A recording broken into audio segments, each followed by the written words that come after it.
오늘은 사도행전 1장 말씀을 가지고 부활에 대한 말씀으로 좀 설교를 나누려고 합니다. 저희가 지난주가 부활주일이었지만 한 주 미루어져서요. 이번 주에 부활주일 예배로 함께 예배를 드리도록 하겠습니다. 오늘은 그래서 저희 예배가 있고요. 이어서 유아세례식이 있고요. 이어서 성찬식이 있습니다. 순서가 조금 많기 때문에 평소보다는 조금 더 설교를 짧게 할 예정이긴 합니다. 매번 그랬는데 매번 제가 좀 풀 시간을 다 썼죠. 짧게 할 생각입니다. 예수님 시대 제자들 얘기를 한번 해봐야겠죠. 부활절입니다. 제자들이 부활했을 때 어떤 마음이었을까를 여러분들이 이해하시려면요. 제자들이 예수님이 죽었을 때 어떤 마음이었을까를 이해해야 될 것 같습니다. 그렇죠?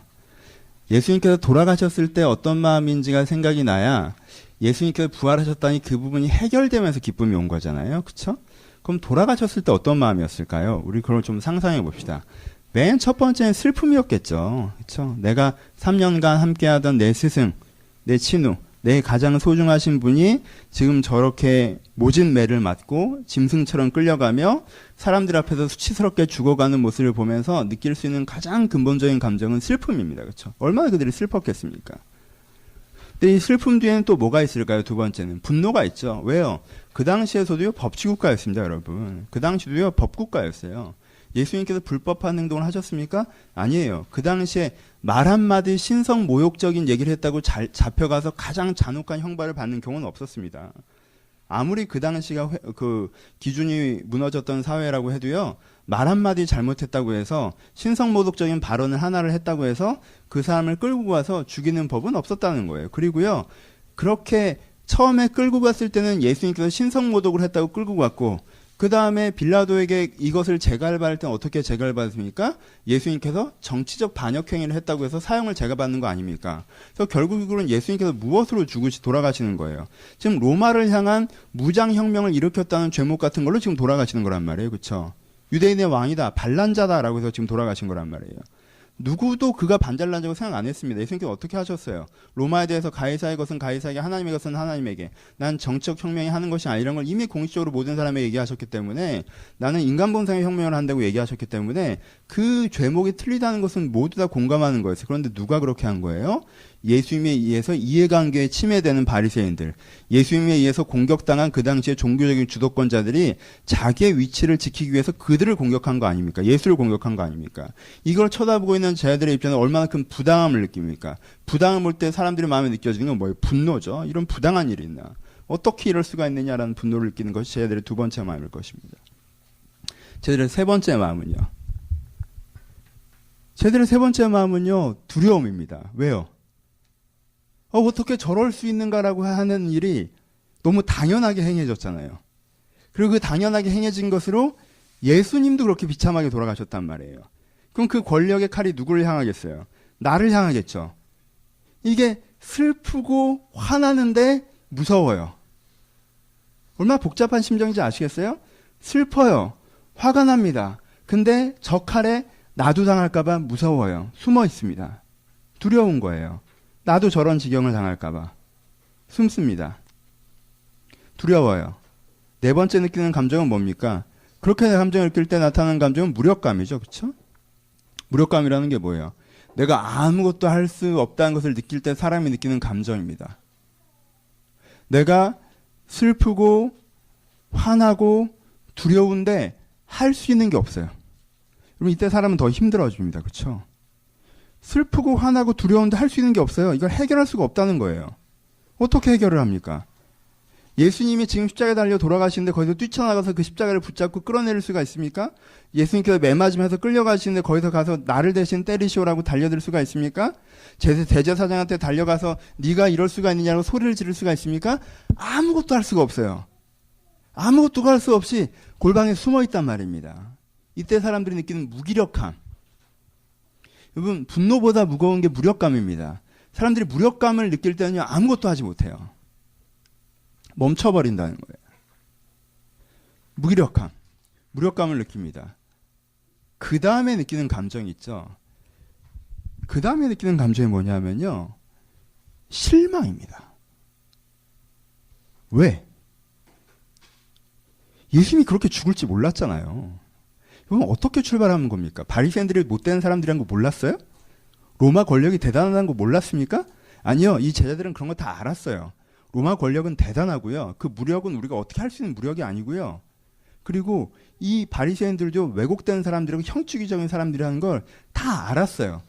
그걸 몰랐던 게 아니에요. 그걸 알았지만 세상이 이 모양이다라고 하고 참고 살았던 거예요, 제자들은. 근데 예수님께서 뭐라고 그랬어요? 이 세상을 바꾸겠다고 했잖아요. 나를 따르라고 했단 말이에요. 그래서 이 세상을 뒤집어 엎겠다고 했단 말이에요.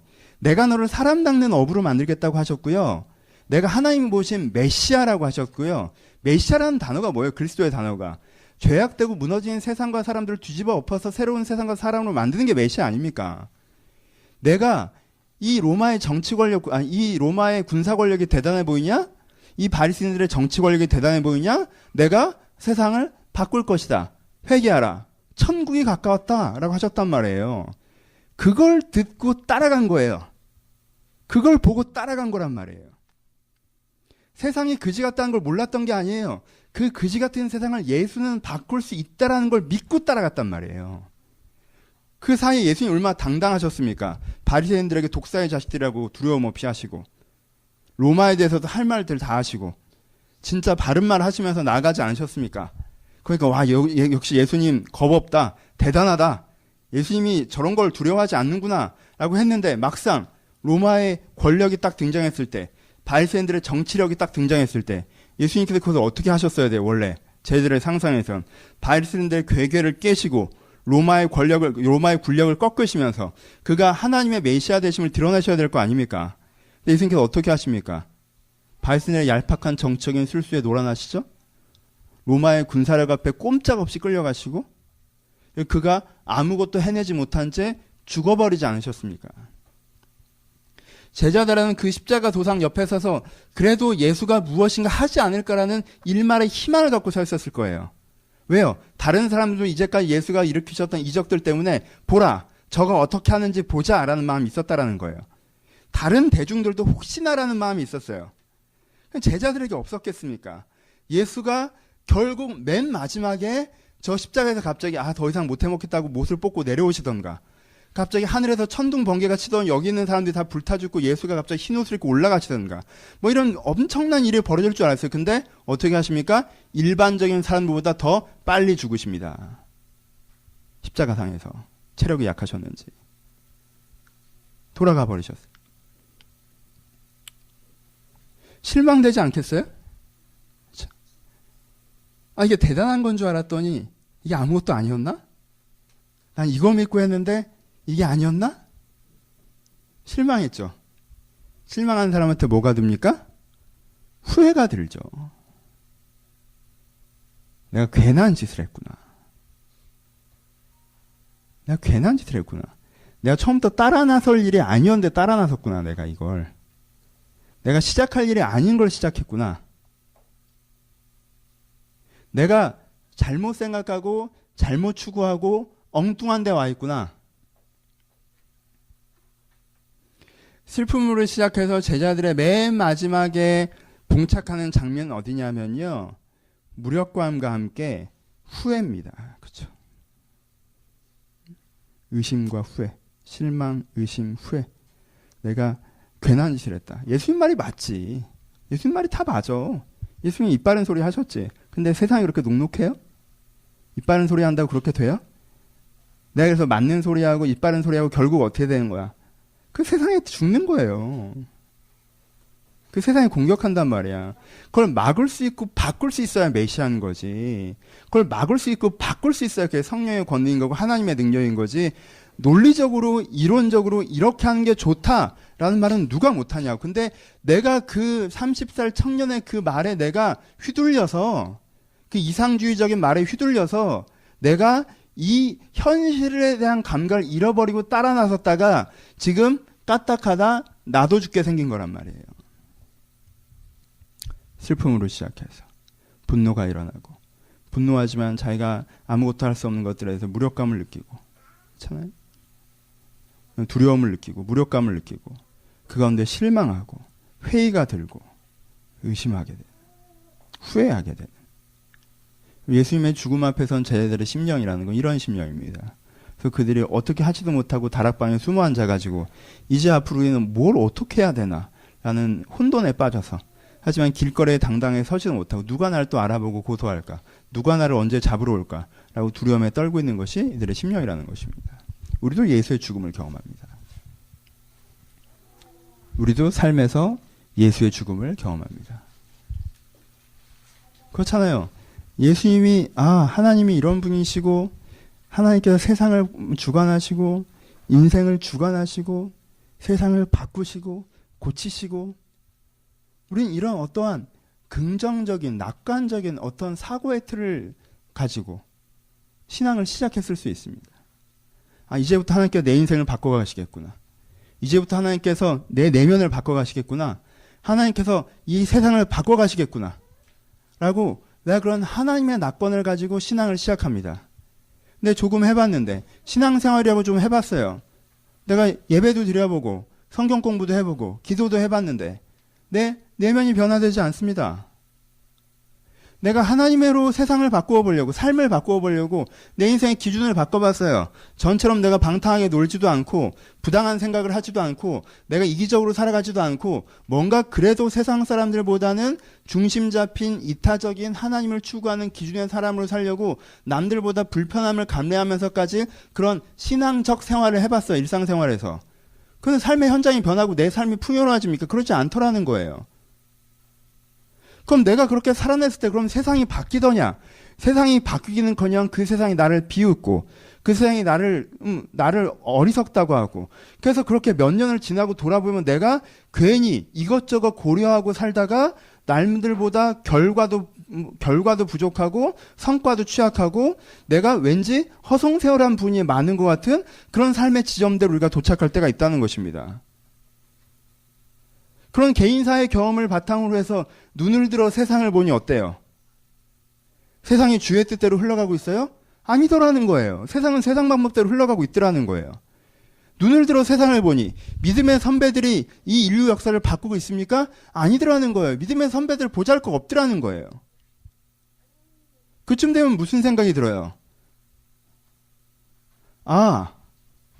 내가 잘못한 거 아닌가? 내가 이런 이상적이고 듣기 좋은 이야기에 현혹된 거 아닌가? 실제 세상은 그렇지 않은데, 실제 하나님이 살아계셔서 인생을 바꾸시고 내면을 바꾸시고 세상을 바꾸시는 게 아닌데, 내가 그 듣기 좋은 얘기에 내가 혹하여서 이것들의 시간을 쓰다가 내가 정말 살아야 되는 인생보다도 그냥 세상을 인정하고 어부 생활했던 것보다도 못한 상황에 처져 있는 것은 아닌가? 우리도 예수의 죽음을 경험한다는 것이에요. 예수님께서 부활하십니다. 기독교는 예수가 부활하는 것을 믿는 종교를 얘기합니다. 기독교는 예수의 가르침을 믿는 종교가 아니에요. 예수가 하나님의 아들이라는 선언을 믿는 종교가 아니에요. 기독교는 예수가 부활했다는 것을 믿는 종교입니다. 기독교에서 가장 큰 시점은 성탄절이 아니에요. 이 부활절입니다. 예수가 부활했다입니다. 기독교는 사실 매주 부활절을 느낍니다. 안식 후 첫날, 예수가 부활하신 날을 지키는 게 주일이에요. 그냥 사실은 우리는 주일을 지키는 게 아니라 매주 부활절을 지키는 거예요. 그러니까 매주일 교회로 나온다는 행동이 뭘 하는 것입니까? 우리는 예수가 부활했다는 걸 믿는다는 고백이에요. 무슨 뜻이에요? 내 삶에서 경험한 예수의 죽음이 여기가 종착점이 아니고 마침표가 아니라 예수가 부활했다는 것을 믿는 것입니다. 예수가 부활했다는 게 저희들에게 어떤 의미였겠습니까? 가봅시다. 예수가 부활했다는 게 저희들에게 어떤 의미였습니까? 예수님께 부활하셔서 제자들이 필요했던 모든 결과가 해결됩니까? 예수님께서 그들의 결과를 바꾸십니까? 예수님께서 그들 가운데 승리를 주십니까? 아니에요. 예수님께서 승리를 주시려면 어디로 부활하셨어야 돼요? 부활하셔서 누구에게 나타나셔야 됩니까? 이미 얘기했던 것처럼 예수님께서 3일 만에 부활하셔서 예루살렘 성, 예루살렘 도시 상공 50m에서부터 내려오셨어야 돼요. 그쵸? 천사 한 200 정도 끌고 혼자 오시면 또 가오가 안 서고 쫙 천사들 양쪽에 서게 하고 저게 뭐지라면서 멀리서부터 쭉쭉쭉쭉쭉 내려오는데 가까이 보니까 이 사람이 예수야. 그래야 승리잖아요. 그래야 엄청난 부활인 거 아니에요. 그때면 사람들이 어떻게 하겠습니까? 제자들 찾아다니겠죠. 니들이 맞았다. 그렇죠? 그래서 제자들이 나와서 바리새인들 다 꿇어. 옷 벗어 니네. 니네 어떤 성직자도 아니야. 땅 파먹고 살아. 네가 어부해. 내 배 너 줄게. 네 집은 내 거고. 이렇게 뭐가 승리의 변화가 있잖아요. 그렇잖아요? 그리고 그 천군 천사들과 쫙 함께 한 다음에 얘기하는 거죠. 로마 군인들에게. 싸울래 갈래? 갈게요. 가고. 이래야 승리의 부활이잖아요. 여러분 오해하지 마세요. 많은 사람들이 예수가 부활하셨다고 하시면요. 예수가 승리하셨다고 하면요. 아 그래 내 문제가 다 해결되는구나 이런 식으로 생각해요. 여러분 제자들의 문제가 해결됐습니까? 예수님께서 어디로 부활하셨어요?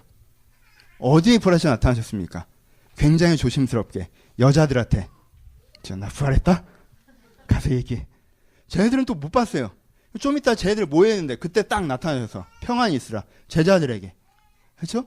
제자들이 막 와 예수님께 부활하셨다. 도마는 못 봤어요. 난 못 봤어. 난 못 믿겠어. 도마에게. 보지 못하고 믿는 자가 복되다. 도마에게. 그 다음에 누구에게? 그 다음에 진짜 열심히 따라다녔던 애들 몇백 명 모아놓고 거기서 지금 여기가 맨 마지막으로 그쵸? 아 왜 여기서 올라가시냐고요. 예루살렘 성 중간에서 올라가셔야죠. 여기서 올라가신단 말이에요. 몇백 명 모아놓고 거기서 내가 다 이것대로 다시 올 것이다. 누구만 봤어요? 제자들만 봤어요. 이게 승리의 선언이에요? 아니에요. 사람들이 제자들 말 안 믿습니다. 무슨 소리야 이게. 바리새인들의 권세가 안 깨집니다. 로마의 폭정은 그대로 있습니다. 여러분 예수님께서 승리로 부활하신 게 아니에요. 예수님께서 회복으로 부활하셨습니까? 내가 너희와 함께 있다. 내가 부활했다. 걱정 마. 내가 죽은 줄 알았지? 나 안 죽었어. 그러니까는 걱정 말고 이제 또 나랑 같이 다니자. 이제 어디 갈까? 갈릴리 갈까? 또 언제 죽었냐는 듯이 제자들 데리고 또 돌아다니시면서 설교하시고 안진뱅이 이렇게 세우시고 눈먼 자 고치시고 회개하러 천국이 가깝다 얘기하시고 이렇게 전처럼 해주셨어요? 예수님 잠깐 나 부활했다고 가셨어요. 여러분 돌아가셨다라는 의미의 죽음이라면요 예수님께서는 돌아가셨어요. 그렇잖아요. 예수님께서 정확하게 예수님께서 돌아가셨잖아요. 돌아가셨습니다. 돌아가셨다고요. 죽었다고요. 우리가 함께하지 않는다는 의미에서 예수님께서는 죽었단 말이에요. 돌아가셨어요. 누구만 남겨졌습니까? 어제까지는 누구 믿고 다녔어요? 예수 믿고 다녔어요. 여러분 이전까지 제자들은요 스텝이었어요. 스텝. 예수님께서 뭐 하셨어요? 예수님께서 설교하시고 예수님께서 병자 고치시고 이런 거 하셨어요. 제자들은 뭐 했어요? 제자들은 줄 세웠습니다. 이 교회 비교할 데가 없네. 왜냐면 이 교회는 내가 스텝이라 청소도 내가 하니까 뭐 나 장판도 내가 다 깔아가지고 이거 뭐 내가 비교할 데가 없는데 누군가 저걸 하는 사람 따로 있는 거예요. 세팅은 누가 해놓으면 목사가 와서 뭐 하는 거예요? 설교하고 세례주고 이런 거 목사가 하는 거란 말이에요. 그렇잖아요. 그러니까 쟤네들은 그 전까지 뭐 한 거예요? 스텝이었어요. 여러분 여기서 교회 봉사하시면서 교회 청소하고 뭐 키보드 설치하고 성창기 따르고 이런 거 하다가 그래? 너 이제 오랫동안 스텝 했으니까 이제 어떻게 하는지 알겠지? 그럼 네가 설교해라. 할 수 있어요? 할 수 있다고 하면 어떡하지? 내가 나만 할 수 있는데? 어려울 거예요 생각보다. 나처럼 안 보고 하는 건 더 어렵다? 에? 이거 어렵단 말이에요. 어렵지 않아요? 그렇단 말이에요.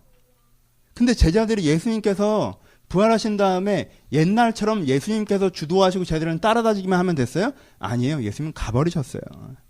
이제부터는 누가 해야 돼요? 제자들이 병자를 만나야 돼요. 제자들이 설교해야 돼요.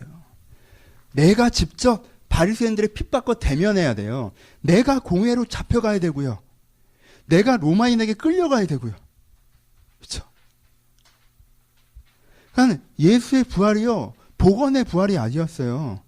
동행의 부활이 아니었단 말이에요. 큰일 날 뻔했네. 예수님께서 사라져서 내가 이제까지 끌려다니다가 예수님이 다 해주고 난 따라만 다녔는데 이젠 내가 해야 되는 줄 알았다가 이젠 다시 예수님이 하시는가 보다. 그게 아니라는 거예요. 많은 사람들은 예수 부활을 이런 동행의 부활, 복원의 부활로 생각합니다. 예수님께서 부활하셨습니다. 그러니까 내 인생 죽게 되려니 주가 알아서 하시오. 난 내 인생의 스텝입니다. 몇 시에 어디까지 갈까요? 어디서 무슨 말을 할까요? 사람들한테 어디로 모이라고 할까요? 내가 뭘 치워놓을까요? 뭘 정리해놓을까요? 그럼 예수님께서 알아서 하시겠죠. 난 내 인생의 스텝이고 당신이 내 인생의 주인이십니다. 당신이 내 인생을 다 하십시오. 난 스텝으로 해야 되는 기본적인 업무만 처리하면 중요한 거, 내 인생의 중요한 사람을 만나게 하시고 내 내면을 새롭게 하시고 나를 통해서 세상이 바뀌게 하시는 거, 그건 당신이 하시겠죠. 우린 부활의 예수를 자꾸 이렇게 생각합니다. 여러분, 제자들도 아니었어요. 제자들이 부활의 예수를 맞았을 때 그가 공진제를 마셔서 예수가 맞았다는 걸 세상에 선포하며 승리자로 오신 것도 아니고, 그가 부활하신 다음에 우리와 쭉 함께 하시면서 이제까지처럼 내 인생의 여러 가지 업무들을 그가 처리하셨던 게 아니라는 거예요. 예수의 부활은 제자들 가운데 자기의 부활하심을, 자기의 살아있으심을 보이시고 떠나신 부활이었어요. 예수의 부활에 제자들이 갖는 의미는 그럼 뭡니까? 여러분들은 이런 부활을 보면 아니 이대로 가면 어떻게 해? 라고 하실 사람들은 아니십니까? 이런 부활을 보면 아니 왜 여기서 나타나세요? 좀 따라와봐요. 시장으로 가서 우리 이거 다시 합시다 라고 할 사람들은 아닙니까? 제자들이 봤던 부활은 무엇이죠? 그럼 제자들이 봤던 부활의 의미는 딱 한 가지밖에 없습니다. 뭐예요? 제자들이 봤던 부활의 의미는 하나, 확신이에요. 뭐에 대한 확신? 아, 내가 틀리지 않았구나. 누구 앞에서? 하나님 앞에서. 예수가 이렇게 죽었다는 것을 하나님께서 높이시는구나. 잘하였다 칭찬하시는구나. 예수의 살아계심과 부활하심과 권세로 나타나심을 통해서 선언되는 건 뭐예요? 이 세상에서는 어땠는지 모르겠지만 이 세상 이면의 세상, 진리의 세상, 영원한 세상, 천국에서는 뭐가 맞다는 거예요? 예수가 맞다는 거예요. 무슨 뜻이에요? 그러니까 예수가 맞았다는 것, 우리가 맞았다라는 거예요. 지금 당장 바리새인들이 더 세서 우리를 죽였건 우리를 핍박하건 우리를 어떻게 하건 힘센 놈이 맞는 게 아니라 우리가 맞았다라는 거예요. 하나님 앞에서. 다른 사람들은 예수가 죽었기 때문에 봐 예수는 실패했어. 예수가 틀렸어라고 얘기하고 싶어 한다는 거예요. 삶의 어떤 한 지점만 보고 그 지점에서 성공적이면 맞고 성공적이지 않으면 틀린 게 아니지 않습니까? 그렇지 않아요? 여러분 6.25 때 내가 그리스도를 부인하지 않고 버티다가 자식을 하나님 품에 올려보내고 자기가 옥고를 치르고 그런 그 사람이 틀린 거예요? 일제시대 때 신사참배하라고 해서 다들 신사참배하는데 나는 그렇게 못하겠다라고 쫓겨다니다가 잡혀 들어가는 게 잘못한 거예요? 도시락 폭탄 던지고 독립운동 하겠다고 막 이러다가 고생하고 힘들게 살고 자기 자식들도 못 돌본 게 잘못 산 거예요? 우리는 인생의 한 지점에서 지금 성공적이냐 지금 성공적이지 않느냐를 가지고 맞냐 틀리냐를 얘기하고 싶어 한다는 거예요. 근데 예수의 부활은 뭘 선언하는 거예요? 예수님께서 맞았다라는 걸 선언하는 거예요. 지금 오늘 예수님께서 십자가 달려 죽었다는 장면이 아니라 마침내 하나님 앞에서 최종적으로 하나님 앞에서 이 진리의 세상에서 진리 앞에서 예수가 맞았고 우리가 맞다라는 선언을 하는 것이 예수의 부활의 첫 번째 의미입니다. 그렇죠? 예수 부활의 두 번째 의미는 무엇입니까? 된다는 거예요. 그렇죠? 이루신다는 겁니다. 뭐가 아니라는 거예요. 진리의 세상에선 예수님이 맞지만 괜찮아요. 아무리 잘 나가는 나라에서 미국에선 그게 맞지만 여기서는 그게 아니야. 로마 가면 로마법이라고 여기서는 그렇게 안 돼.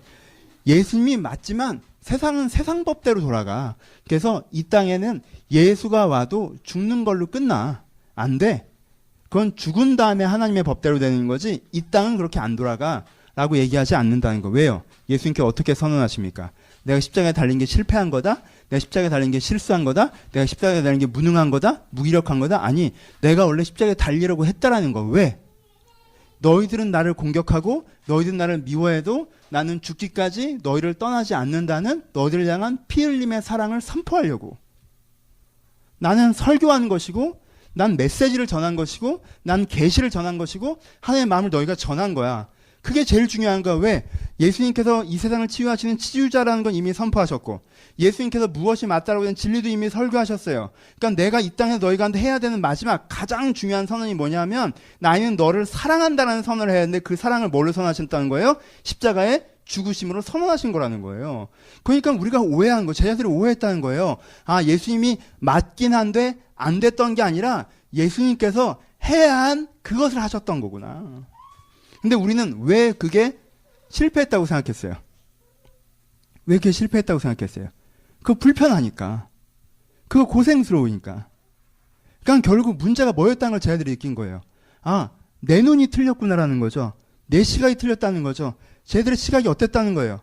성공적이고 편안하냐의 시각으로 보니까 예수 사역이 안 보였다라는 거예요. 성공적이고 편안한 시작으로 보니까 예수가 실패한 것 같고 예수가 틀렸던 것 같은 것이지, 이 내 눈이 죄된 시선이었구나. 이 내 눈이 이기적인 시선이었구나. 아, 부활하신 예수 그리스도를 만나니 예수가 말씀하신 것이 맞았고 예수가 하셨던 것이 옳았구나. 그래서 나도 저 맞음과 이 옳음을 가지고 이 일들을 해나가야겠구나라는 결의가 확신으로 그에게 주어진다는 것입니다. 이게 제자들이 받은 부활의 의미입니다. 여러분, 제자들은요, 어떤 환경적인 도움도 받지 못했습니다. 그렇지 않습니까? 바리새인들은 여전히 제자들을 핍박했습니다. 로마도 여전히 제자들을 핍박했고요. 그들을 도울 수 있는 사람들은 없었습니다. 성령과 함께, 예수의 주신 그 성령과 함께 그들이 해나간 거예요. 그렇죠? 우리에겐 예수의 부활이 있습니까? 우리는 예수의 부활을 믿으십니까? 믿고 있습니까? 부활을 믿으십니까? 여러분, 예수님을 믿는다는 의미는 교회에서는 굉장히 다중적으로 사용됩니다. 그렇죠? 여러분, 예수 믿으시죠? 예, 예수 믿어요라고 할 때 굉장히 다중적인 의미로 사용돼요. 그 의미가 틀렸다는 게 아니에요. 하지만 그 의미는 나름대로의 단계가 있습니다. 첫 번째, 예수님 믿으십니까? 예수 믿어요라고 얘기할 때 교회에서 쓰이는 첫 번째 의미는 뭐냐면요, 난 막연하게나마 신이 있다는 걸 인정합니다라는 의미로 얘기해요. 그렇죠? 예수 믿어요? 아, 저 예수 믿어요. 기독교 문화에 있는 사람은요, 신이 있다는 걸 인정한다는 말을요, 예수를 믿는다고 표현합니다. 그렇죠? 그거 하나예요, 그냥. 예수 믿으십니까? 예수 믿습니다. 저는 신이 있다라고 인정합니다. 저는 죽음의 끝이라고 생각하지 않아요. 거기 분명히 신이 있고 이 세상 이후에 영원한 세계가 있다라고 믿어요. 막연한 내세의식, 막연한 신인식, 이걸 예수 믿는다고 얘기하는 사람이 있습니다. 두 번째, 이거보다 조금 더 강하게 예수 믿는다는 의미는 무엇입니까? 예수가 평범한 사람이 아니라 예수가 하나님의 아들, 그가 신이셨다. 예수가 신적 존재였다는 걸 믿는다고 얘기하는 게 예수 믿음의 두 번째 의미입니다. 그렇죠? 예수가 신적 존재였다고 나는 믿는다. 하나님의 아들이었다고 믿는다. 다른 표현으로는 예수가 하나님의 계시로서 우리 가운데 오셨다는 걸 믿는다. 하나님께서 예수를 통해서 우리 가운데 말씀하셨다는 걸 믿는다라는 뭐예요? 계시에 대한 믿음이죠. 하나님이 계신데, 하나님이 계세요. 하나님이 살아계신데 그 하나님이 예수를 통해서 우리 가운데 뭔가 가르쳐 주셨어요. 깨닫게 하셨어요. 말씀하셨어요. 그걸 믿어요라는 게 예수의 계시됨. 계시를 믿는 거예요. 말씀을 믿는 거예요. 그렇죠? 이걸 예수 믿는다고 얘기해요. 예수 믿는다는 걸 세 번째 의미는 무엇입니까? 예수의 가르침을 믿는다는 거예요. 예수의 가르침, 산상순을 믿는다는 거예요. 아, 내 멋대로 살아가는 건 잘못된 것 같아요. 이기적인 건 문제인 것 같아요. 진리를 추구하는 게 맞는 것 같아요. 사람을 사랑하는 게 맞는 것 같아요. 그게 인생의 대답인 것 같아요. 예수가 가르쳐준 게 맞아요. 내 마음대로 죄성으로 살아가면 안 돼요. 이기적으로 살아가면 안 돼요. 내 멋대로 내 뜻대로 내 힘으로 살아가면 안 돼요. 하나님께서 예수님을 통해서 가르쳐주시는 것, 내가 진리를 추구하며 살아가야 되고 사람을 사랑하며 살아가야 된다라고 얘기하는 예수님의 말씀, 가르침을 믿는 거죠. 뭘 믿는 거예요? 진리를 향한 믿음이죠. 그렇죠? 맨 처음에는 신존재의 믿음이고요. 그 다음엔 계시의 믿음이고요. 그 다음엔 진리의 믿음입니다. 그렇죠? 세 번째는 뭐에 대한 믿음이에요? 그가 나를 위해 십자가를 돌아가셨다는 것들에 대한 믿음이죠. 뭐예요? 그가 나를 사랑한다는 것에 대한 믿음이에요. 그렇죠? 신이 어떤 계시적인 개념을, 진리의 개념을 우리 가운데 가르쳐주는 존재가 아니라 하나님은, 신은 우리를 사랑한다라고 믿는 게 뭐예요? 십자가를 믿는 거예요. 십자가의 죽음을 믿는 거예요. 그러니까. 그렇죠? 이것도 예수 믿는다고 얘기해요. 그 다음이 뭡니까? 그 다음이 뭐예요? 부활을 믿는 거죠. 부활을 믿는다는 건 뭐예요? 예수가 가르쳤던 그 가르침이 하나님의 사랑을 통해서 우리 가운데 성취될 수 있다는 걸 믿는 거죠. 그렇죠? 소망의 믿음이에요. 예수를 믿는 건. 이 부활을 믿는 건. 부활을 믿는 건 소망을 믿는 겁니다. 부활을 안 믿는 사람, 예수를 믿는데 부활을 안 믿는 사람들은 어떤 사람들이에요? 예수님의 가르침이 진짜 맞아요. 정말 맞는 얘기. 이 말이 난 정말 맞다고 생각해요. 근데 그게 안 된다는 거예요. 세상에선. 그렇죠? 하나님이 나를 사랑하신 건 정말 감사해요. 그 사랑에 내가 감격합니다. 근데 그 사랑을 내가 받는 건 좋지만 그 사랑을 내가 누구한테 할 생각은 없다라는 거예요. 모범이라고 하면 부담된다는 거예요. 날 위해 죽으신 건 감사한데 모범인 건 부담되는 거. 그냥 예수 십자가에서 나를 사랑하시니까 죽은 다음에 나 좋은 데 데려가시는 정도, 요 정도로 어떻게 안 되겠냐는 거. 그건 뭐예요? 믿음이 있는 거 예수 믿는 겁니다. 예수 안 믿는 거라고 얘기하지 마세요. 그럼 어려워져요. 막연한 신이 또 예수를 믿는다고 표현해요. 한국교회에서는. 계시성도 예수를 믿는다고 표현합니다. 그 진리성도 예수 믿는다고 표현해요. 그 사랑도 예수 믿는다고 표현해요. 그런데 조금 더 얘기하면요. 그의 부활을 예수 믿는다고 얘기합니다. 그렇죠? 이게 좀 더 깊이 예수를 믿는 거예요. 그게 이루어진다는 걸 믿는 것. 그 진리가 그의 사랑을 통해서 영원한 세상에도 구현되고 이 땅에도 구현될 수 있다고 믿는 믿음이 부활의 예수 그리스도를 믿는 것입니다. 여러분 부활의 예수 그리스도를 믿어야 돼요. 그 다음에 하나가 더 있죠. 뭐예요? 그 하나님이 어떻게 하는 거예요? 지금 이 순간 성령으로, 그쵸? 성령으로 매일처럼 나에게 가르치시고 매일처럼 나를 사랑하셔서 모든 순간 나를 이끄셔서 마침내 그렇게 하나님께서 주도하여 해나가게 하실 것이다 라는 게 이 하나님의 주도성은 이때 나오는 거죠. 성령을 믿는 거예요. 그렇죠? 성령을, 부활을 믿는데 성령을 안 믿으면 어떻게 돼요? 막연한 소망을 가지고서는 활동력과 운동력이 없어질 수 있죠. 막연한 소망만 받고 막연한 낙관만 받고 운동력이 사라질 수 있어요. 하지만 성령을 믿을 때 그럼 주님 지금 나에게 뭐라 말씀하십니까? 주님 지금 나의 마음을 바꾸소서, 주님 지금 나에게 힘주소서 라고 성령의 능력을 받아 성령의 권능과 함께 앞으로 나아갈 수가 있는 거예요. 그렇죠? 이때서야 제대로 나를 바꾸고 세상을 바꾸는 사람으로 살아갈 수가 있는 것입니다. 그러니까 부활을 믿는 제자들에게도 어디 돌아다니지 말고 짱 박혀 있으라고 얘기하시잖아요. 그렇죠? 꼼짝 맞고 틀어박혀서 성령을 향한 믿음까지 나아가라고 얘기하시는 거예요. 그렇죠? 오늘은 부활이에요. 여러분들의 예수 믿는다는 의미는 무엇입니까? 여러분들은 어떤 정의를 가지고 그 용어를 사용하고 계십니까? 하나님이 계시지. 예수가 하나님의 아들인 거 인정하지. 설마 이렇게 내 개인 사랑은 전혀 상관없는. 여러분 이 두 가지만 믿으면요, 내 개인 사랑은 아무런 영향도 없어요. 자, 2000년대에 와셨던 예수 그리스도가 하나님의 아들인 걸 인정한 게 내 개인사에 어떤 영향을 줍니까? 아무런 영향도 주지 않습니다. 죽은 다음에 하나님이 계시다는 거, 하나님이 있긴 있다고 믿는 거 내 인생에 무슨 영향을, 아무런 영향도 주지 않습니다. 진리의 하나님을 믿는 것부터 인생에 영향을 주기 시작합니다. 저게 맞는데 내가 이러고 있구나. 진리의 하나님만 믿으면 근데 뭐가 늘어나요? 스트레스 지수가 늘어나요. 죄책감이 늘어나요. 자책이 늘어나요. 부담감이 늘어나요. 진리의 하나님만 믿으면요, 이렇게 어려운 게 없어요. 그래서 율법은 의로운 것인데 의가 우리를 죄로 끌고 간다고 바울이 얘기하지 않습니까? 저게 맞는데. 사랑이 하나님을 믿으면 위로가 되죠. 하나님 나를 책망하시는 게 아니었구나. 이렇게 안 하면 너 진짜 이렇게 안 하면 너는 죄인이고 넌 죽어야 되고 너는 사람도 아니고 막 이러지 않으시는구나.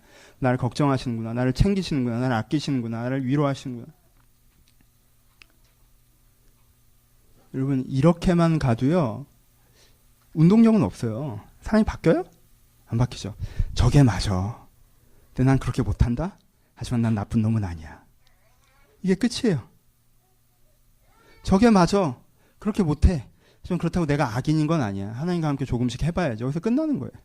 부활의 하나님을 믿을 때 이게 된다는 확신이 생기는 거죠. 성령의 하나님을 믿을 때 그걸 되어지게 해나갈 수가 있는 거죠. 성령 예수님을 믿을 때. 우리 예수 믿음은 어디까지 있습니까? 여러분, 여러분들의 예수 믿음이 부활에 대한 믿음으로까지 나아가야 합니다. 그렇죠? 부활한 믿음으로까지 나아갑니다. 우리 부활절에 내가 부활의 예수 그리스도를 믿는지 다시 한번 고민하시고, 당장 어떻게 하라는 것이 아니라 내가 부활의 예수 그리스도를 믿는 믿음으로 나아가야 한다는 결단을 가십시오. 우리가 어떻게 하면 부활의 예수 그리스도를 믿을 수 있겠습니까? 제자들도 이 질문을 똑같이 했습니다. 예수님, 우리는 지금 예수님께서 부활하신 걸 친견하기 때문에 믿습니다. 봤잖아요. 믿어요. 근데 우리를 통해서 이 말씀을 전달받는 사람들은 어떻게 해야 되나요? 우리를 통해서 이 전달받는 사람들은 어떻게 해야 되나요? 그들의 같은 고민과 질문들을 갖고 있지 않았겠습니까? 그들의 질문에 하나님께서, 예수님께서 뭐라고 대답하십니까? 그들의 질문에 예수님께서 성령으로 하신다라고 말씀하십니다. 성령으로 하신다는 뜻이 무엇입니까? 부활을 믿는 믿음에서 그러니까 우리가 성령의 단계가 같이 필요한 부분이 있습니다. 무슨 뜻이에요? 우리가 부활을 믿기 위해서, 여러분들이 부활을 믿기 위해서 뭐가 필요한 거예요? 부활의 의미가 뭐라고 그랬어요? 이 영원한 세상에서 이 진리가 진짜 맞는 것이고, 이 영원한 생의 진리가 있다면 진짜 이루어질 것이라는 믿는 믿음이잖아요. 그렇죠? 그러니까 여러분들의 성령께서 여러분들의 심령에 말씀하심으로, 도전하심으로, 깨닫게 하심으로, 내가 생각하는 것이 반드시 되면 이루어진다는 그 성령의 말씀이 내 가운데 울려지는 것으로 내가 부활을 믿게 된다는 거예요. 두 가지가 동전의 양면처럼 같이 울려갑니다. 여러분들은 객관적인 2000년 전에 예수님께서 부활했다는 사실을 인정하는 것들을 통하여서, 왜? 그것을 믿고자 하는 거니까. 그것이 2000년 전에 예수께서 부활했다는 사실을 인정하는 것들을 통해서, 그렇다면 오늘도 예수가 승리하셨을 텐데, 승리하시고 계실 텐데, 그 되심과 그 맞음과 됨을 나에게 보이소서라고 그 객관적인 사실을 인정하는 것부터 오늘의 부활로서 나아갈 수도 있습니다. 또 하나, 하나님 정말 주님께서 살아계시고 이것이 맞습니까? 이것이 맞는다면 이루어질 텐데 이루어집니까? 하고 얘기할 때 성령께서 여러분의 심령에 강권하시고 도전하시고 여러분들 영을 깨우쳐 주신 것을 통해서 이렇게 살아계시는 영의 권세를 내가 맛보아니 2000년 전 예수가 부활하신 게 확실하겠구나라고 얘기하고 내가 여기서부터 거기로 갈 수 있어요. 그리고 결국엔 두 가지 믿음이 생긴 거예요. 예수님께서 부활하셨고 그 부활하시는 예수님께서 지금도 우리와 함께 부활의 영으로 함께 하신다는 그 믿음으로 갈 수가 있는 것입니다. 그럼 결정이 필요하겠죠. 난 안 믿기는데요. 여러분 이건 아니고 믿고자 해야죠. 그렇죠? 믿고자 해야죠. 결정이 필요한 겁니까? 어떤 결정이 필요해요? 오늘 여러분들 이쪽에서 실존에서부터 시작하시려면 이것이 된다라는 것, 이것이 이루어진다는 걸 내가 성경으로 말씀을 들어서 믿고자 하는데 믿지 못하는 주여 나를 알게 하고 믿고 깨닫게 하시라고 여러분들 기도하시면 여러분의 하나님께 여러분들의 삶 가운데 여러분의 10년 가운데 말씀을 여러분들 응답하실 것입니다. 응답하실 거예요. 부활에 대한 믿음은 그렇게 점점 쌓여가는 것이지만 점점 더 커져가는 것입니다. 내 안에 내 삶 가운데 내 내면 가운데 역사인 그 부활의 능력을 경험함으로써 더욱더 커져가는 거예요. 그렇죠? 아니면 여러분들이 조금 더 이성적인 쪽에 좋아하는 사람이면 객관적인 사실을 인정 그냥 결정하는 겁니다. 예수님께 부활하셨다고 내가 인정한다. 내가 성경을 인정한다. 믿는다. 그러면 이렇게 하셨을 것이다 이미. 그것이 우리가 이루어지길 바란다라는 추구적인 기도로 나가는 거죠. 여러분의 성향 따라서 하세요. 취향 따라서 하시고 어떤 방식으로든 부활을 추구하실지도 모르겠어요. 하지만요. 아무것도 안 하면서 부활에 대한 믿음이 생겨나길 기대하지 마십시오. 아무것도 안 하면서 부활에 대한 믿음이 생겨나길 기대하지 마세요. 내가 부활에 대한 믿음을 추구하며 나가야 합니다. 알고자 합니다. 깨닫고자 합니다. 여러분 무슨 연예인들을 알려고 해도 좀 더 노력이 필요해요. 여러분들 그런 거 알아요? 걸그룹 뭐 차트 이런 거 알아요? 노력이 필요해요. 그거 봐야 알 수가 있는 거예요. 나 에이핑크 그렇게 인기가 많은지 몰랐어요. 봐야 알 수가 있는 거예요. 몰라요. 바깥에 있으면 몰라요. 알고자 하면 알 수 있습니다. 예수가 똑같은 얘기를 하시는 거예요. 알고자 하면 알 수 있게 준비를 해놨다는 거예요. 근데 알고자 하지 않아도 알려달라고 해요. 이게 무슨 말인지 잘 모르겠어요. 무슨 말인지 잘 모르겠어요. 그게 철학적으로 굉장히 어려운 말인데 그게 색직시공 공직시생만큼 어려운 말이에요. 그게 알고자 하십시오. 믿고자 하십시오. 부활을 믿고자 하십시오. 그럼 여러분 부활을 누리게 될 거예요. 이 제자들처럼.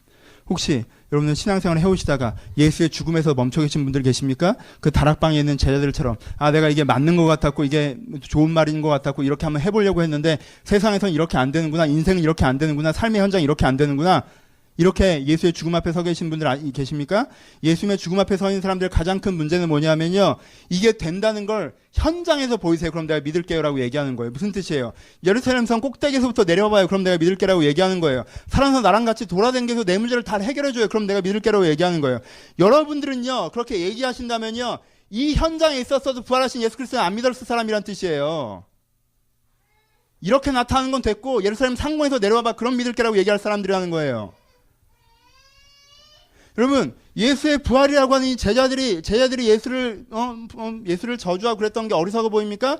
이 제자들이 얼마나 믿음이 있습니까? 그는 그가 부활하신 것을 보기만 하고도 이게 맞았다는 걸 확신하고 이것이 되어진다는 걸 확신하며 그것을 위해 자기의 생명과 영혼과 인생을 걸고 살아갔습니다.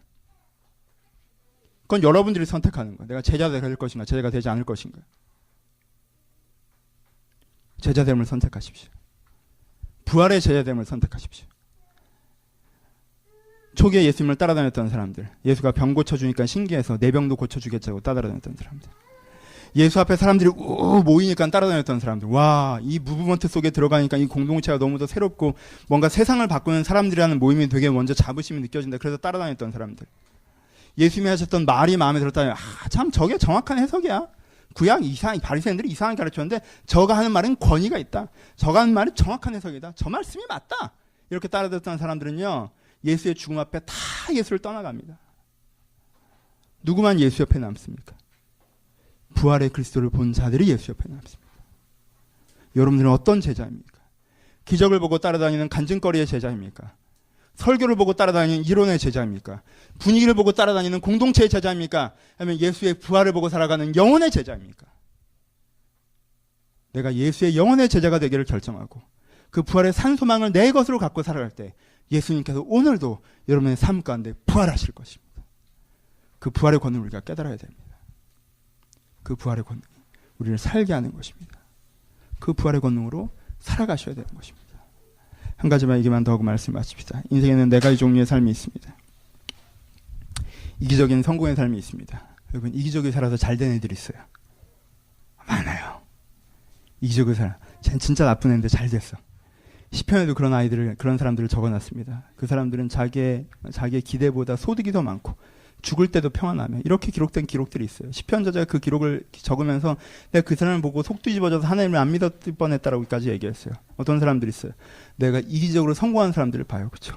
이기적으로 성공한 사람들. 그리고 세상에는 이기적으로 실패한 애들이 있어요. 지만 알고 살다가 실패한 얘들도 많습니다. 그렇죠? 많아요. 지만 알고 살더니 잘 될 경우들도 많지만요. 지만 알고 살다가 굉장히 교활하지 않으면요. 안 되는 경우가 더 많습니다. 왜요? 자기만 알고 사는 건 적을 많이 만들기 때문에 조금만 틀어지면 아래로 떨어져요. 아, 저거 봐. 저거 이기적으로 살다가 잘 안 됐다라는 사람이 있어요. 여러분, 진리대로 살다가 잘 된 사람이 있습니다. 여러분 아십니까? 진리대로 살아서 잘 된 사람들이 있어요. 아, 저 사람이 하나님을 추구하고 가치를 추구하고 진리를 추구하고 바른 방향으로 가더니 하나님께서 저를 축복하셨고 하나님께서 저를 보호하셨고 뭔가 하나님께서 저 인생을 주관하셔서 변화시켜 나가셨구나라는 것들을 경험하게 하는 사람들이 있어요. 그렇죠? 진리대로 했다가 잘 되는 사람들이 있어요. 그리고요. 진리대로 살았는데 안 되는 사람들이 있어요. 진리대로 살았는데 안 되는 사람들이 있어요. 아, 저 사람은 주님의 기준에 따라 살아가고 바른 기준에 서 있어야 되고 그리스도의 은혜 가운데 들어가려고 하는 것들이 보여요. 근데 안 돼. 상황이 잘 안 풀려. 삶이 잘 안 풀려요. 사람은 언제 스텝이 꼬여요? 그러니까 세상에 이기적으로 살아서 안 되는 놈이랑요 이타적으로 살아서 잘 되는 놈만 있으면요 사람들이 다 어떻게 하겠어요? 다 예수 믿겠지. 다 이체로 살겠지. 진정한 이타를 추구하지 않고 그냥 자기 하나 잘 먹고 잘 살려고 이게 세속적인 삶의 처세술처럼 이것들을 따라하는 사람들이 많이 생기겠죠. 철새들이 몰려오겠죠. 우리는 네 가지가 보여요. 네 가지가 보니까 마음이 혼란스러운 거예요. 네 가지가 보니까 마음이 혼잡한 거예요. 그래서 우리 마음속에는 어때요? 우리 마음속엔 진리대로 살아서 잘 되는 게 최고야. 우리가 이게 1번이에요. 솔직히 대답해요. 그럼 2번이 뭐여야 돼요? 진리대로 살아서 안 되는 게 2번이어야 돼요. 그렇죠? 우리 마음속에 뭐가 2번이야 근데? 아 그래? 그러면 조금 나쁜 놈이고 편하게 사는 거 2번. 2번. 이기적으로 살아서 괜찮게 사는 거 2번. 진리대로 살아서 이 안 되는 거 그래도 내가 의미라도 있어요. 진리대로 살아서 안 되는 거 3번. 나쁘게 해서 안 되는 거 4번. 내가 지지하는 인생의 순위가 이렇게 돌아간단 말이에요. 내가 지지하는 인생의 순위가 이렇게 돌아가면 내가 3번일 때 속이 뒤집어지는 거예요. 제자들이 지금 그러고 있는 거예요. 성공적이어야 되고 편안해야 되는데 그렇게 안 되니까 실패고 잘못되고 이렇게 하니까 정신이 꼬여버리고 자기 혼자 그렇게 생각해서 머리가 꼬여서 막 답답하고 무기력하고 회의가 들고 막 그렇게 된 거예요. 예수님께서 그렇게 죄와 제자에 대해서 얘기하셨는데 예수님께서는 두 가지 삶만 있다고 얘기하십니다. 진리의 승리, 이기의 실패. 이기적인 사람이 잘 됐다고 해서 예수님은 그걸 승리라고 보지 않으십니다. 성경으로 얘기하지 않아요. 그 사람의 결과가 아니라 그가 이미 이기적으로 살기 때문에 그 사람은 실패한 삶인 거예요. 무슨 프랑스에서 무슨 작품전을 하고 미국에 대저택이 있고 자기가 얼마만큼은 돈이 있고 그게 중요한 게 아니에요. 그 사람이 이번에 걸리지 않고 끝까지 잘 살았어도요. 끝까지 호의호식하고 살았어도요. 하나님 보시기엔 그게 이미 이기의 실패의 삶인 거예요. 인생을 거기다가 쓸었지 않습니까? 하나님께서는요 진리의 성공의 삶이 있어요. 예수 믿다가 순교자로서 죽어가고 예수 믿다가 헌신자로서 고생하며 살아가고 예수 믿다가 세상에서 빛보지 못하고 정말 이름도 없이 빛도 없이 헌신하며 살아간 이 사람들이 예수님 보시기에 하나님 보시기엔 보여요? 이미 승리자라는 거예요.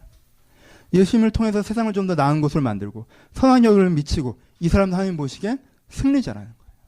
그렇죠? 네 가지를 두 가지로 줄이십시오. 세상엔 네 종류의 삶이 있는 것이 아니라 두 종류의 삶이 있습니다. 죄악된 삶을 살아 실패의 삶을 사는 것이 있고 진리의 삶을 살아 성공의 삶을 사는 것이 있습니다. 내가 그 진리의 사는 삶을 성공의 사는 사람들을 내가 입장에 섰을 때 그때 내게 가장 필요한 게 뭐가 되는 줄 알아요? 그때 내게 가장 필요한 건 부활의 주가 되는 거예요. 그전에는 부활의 주가 필요가 없어요. 왜? 어느 정도 잘 살아야 되니까. 하지만 내가 진리의 방향에 섰는데 이게 돼야 될 거 아니에요. 이게 이루어져야 될 거 아니에요. 내가 호의호식하는 건 아니더라도 나를 통해서 내 인생과 내 가족과 내 세상이 바뀌어나가야 될 거 아니에요. 그때부터는 뭐가 제일 중요해요? 부활의 주가 제일 중요해요. 이 부활의 소망이 여러분들의 소망이었으면 좋겠습니다. 말씀을 마치겠습니다. 여러분들은 얼마만큼 예수를 믿고 있는지 다시 한번 돌아보시고 내가 내 인생을 어떻게 바라보고 있는지 다시 한번 돌아보시고, 그리고 혹시 내가 예수를 아직 온전히 믿고 있지 못하고 세상을 네 가지로 이상하게 왜곡해서 바라보고 있어서 내가 제자들처럼 마치 하나님이 다 잘못했고 나는 문제가 없는데 나만 인생의 함정에 빠져있는 사람처럼 혹시 슬픔과 좌절 가운데 있으시다면, 여기서부터 여러분들이 다시 한번 부활의 주를 추구하고 만나시고, 그 부활의 주를 여러분의 삶의 주로 영접하시는, 다시 한번 영접하시는, 다시 한번 더 깊이 내 마음으로 영접하시는 그 은혜의 시간이 되기를 주님의 이름으로 축원합니다. 같이 기도하시겠습니다.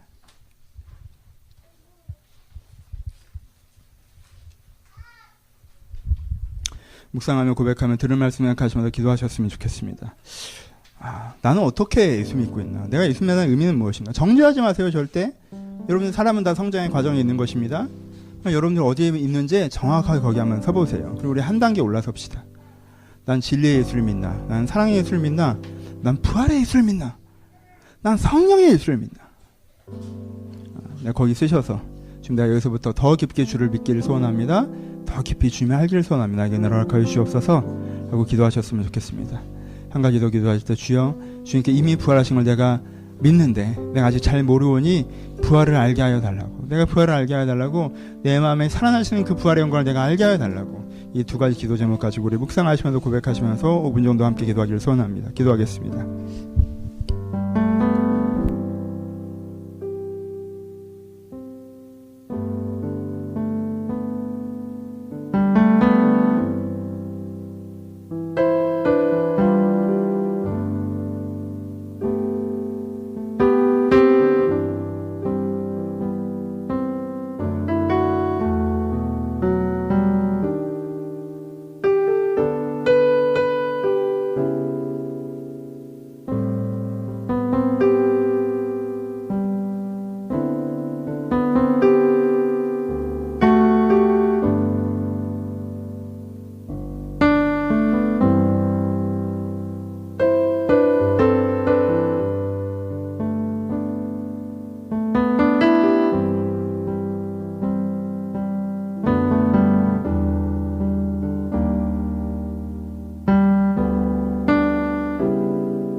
하나님 아버지, 부활의 주일입니다. 우리 안에 이미 부활이 있는 것을 기억하는 주일이 되게 하여 주옵소서.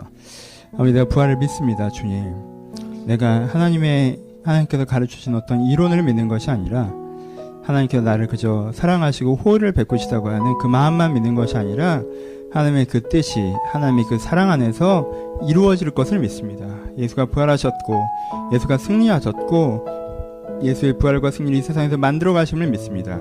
이 부활의 승리를 믿음으로 말미암아 내가 세상에서 치이고 현실에서 눈이 어지러워질 때 그것에 의해서 내 중심을 갖는 것이 아니라 다시 한번 예수의 힘으로 새 마음과 새 소망을 가져 그것을 향해서 함께 걸어가는 사람들이 될 수 있도록 주님께서 각 사람을 축복하여 주옵소서.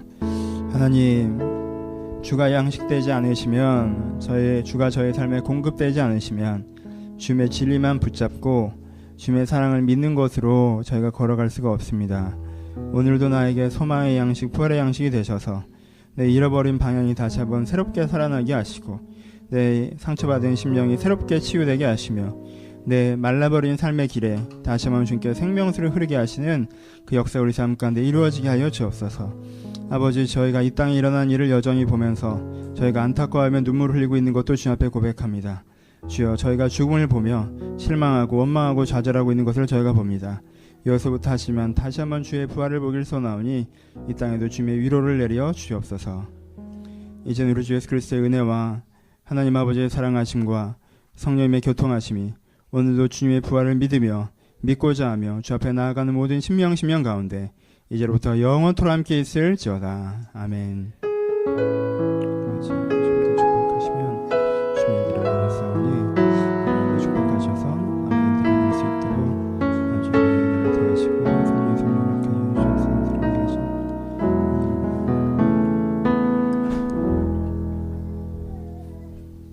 감사합니다. 서로 주님께 감사의 박수 나누시겠습니다. 감사합니다. 네, 감사합니다.